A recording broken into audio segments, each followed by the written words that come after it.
যাক, এখন আমি বলি তোমাদের ভাইয়া কালকে কিভাবে অ্যাক্সিডেন্ট করছে। যেটা হচ্ছে তোমাদের ভাইয়ার লাস্ট 3 মাস যাবত হচ্ছে অসুস্থ তোমাদের ভাইয়া, কিন্তু 1 মাস যাবত ওর ট্রিটমেন্ট চলতেছে, যেটা হচ্ছে একটা মেডিকেল সাইডের যেই হচ্ছে ট্রিটমেন্ট, সেটা সাইকিয়াট্রিস্ট দেখানো হয়েছে।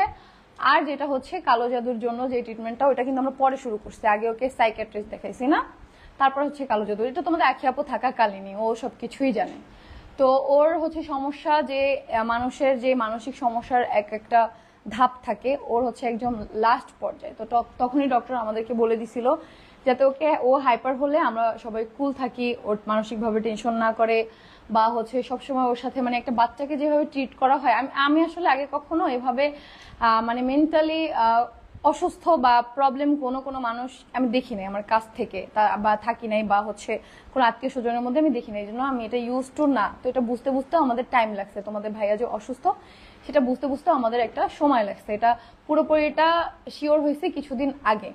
তো এরপরে 1 মাস আগে যখন ডক্টর দেখানো হয়, ডক্টরের ট্রিটমেন্ট চলতে থাকে, ডক্টর যাইতে বলে প্রতিনিয়ত, তো যাওয়া হয়, আবার মাঝে মাঝে মিস হইতো, এইসব কিছু ঝামেলা মিলাইয়া। আর হুজুর তো হচ্ছে কালো জাদুর জন্য রুকায়া করে, তোমাদের ভাইয়াকে হিজামা করছে, রুকায়া করছে, আবার মেবি হিজামা করা হবে, এখন শিওর না কবে। 2টা ট্রিটমেন্ট, অনেকেই কমেন্ট করে বলছো যে আপু 2টা ট্রিটমেন্টই করো। যখন আমরা কালো জাদুরটা বলছি তখন তোমরা কিন্তু বলছো যে আপু ডক্টরটা দেখাও। তো এরপরে কিন্তু আমাদের মাথায় আসে যে আসলেই ডক্টর দেখাই। আমি হচ্ছে আপুর সাথে করি, আলাপ করি, যেহেতু আপু হচ্ছে মানে আপু বলতে আমার ননাস, যে হচ্ছে মেডিকেল সাইডেই আসতে ভালো বুঝে। তো আপু ডক্টর দেখানোর পরে আপুকে রিপোর্টটা পাঠাই। তো ডক্টর তো আমাকে বলে দিছে, আপু আমাকে বলছে যে দেখো ওর কিন্তু লাস্ট স্টেজে, তো এটা বেশি খেয়াল রাখতে হবে। ওর প্রবলেমটা হচ্ছে কি ও খুব সুইসাইডাল অ্যাটাক নেয়, মানে সুইসাইড করতে চায়। দেখো ঈদের মধ্যে ও বাইক অ্যাক্সিডেন্ট করছিল, বাইক নিয়ে এভাবে বের হয়ে গেছিল মাথা গরম করে শুধু শুধু। তখন তো তোমাদের আখি আপু ছিল, ও জানে সেগুলা। তো ও শুধু শুধু মাথা গরম, মানে হাইপার হয়ে যায় প্রচুর। তখন ও কাউকে দেখতে পারে না। আমি তোমাদের সাথে আগে ভ্লগে বলছি যে ও প্রচুর রুড বিহেভিয়ার করে সবার সাথে, প্রচুর। সেটা আমি হই, আখি হোক, সেটা যেই হোক না কেন। হ্যাঁ, এটা নিয়েও কিন্তু আখির সাথে ওর লাস্ট অনেক ঝগড়া হয়েছে, যে ইস্যু করে, যেটা আখি চলে গেছে। বাট ভাই, আমি প্রতিদিন ও যখন এভাবে রুড বিহেভ করে আমি যাইতে চাই যে কালকে সকালে উঠে আমি চলে যাব। কিন্তু যখন ও নর্মাল হয়, স্বাভাবিক হয়, কথা বলে, কান্না করে, তখন না চিন্তা করি অসুস্থ মানুষটাকে রেখে কিভাবে আমি চলে যাব, বা চলে গেলে কি সমাধান। মানুষটাকে তো সুস্থ করতে হবে, সে আমার হাজবেন্ড।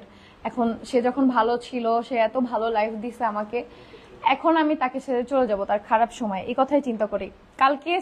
কালকে আমার রাগও এমন পর্যায়ে চলে গেছে, আমি একটু পরে কমেন্ট পড়ি, আমি একটু হচ্ছে আগে তোমাদেরকে বলে নেই বিস্তারিত। আমরা জানি ও সবাই অসুস্থ, কিন্তু দেখো কে কতক্ষণ রাগটা কন্ট্রোলে রাখতে পারে। 3 মাস ধরে এগুলো ফেস করতেছি।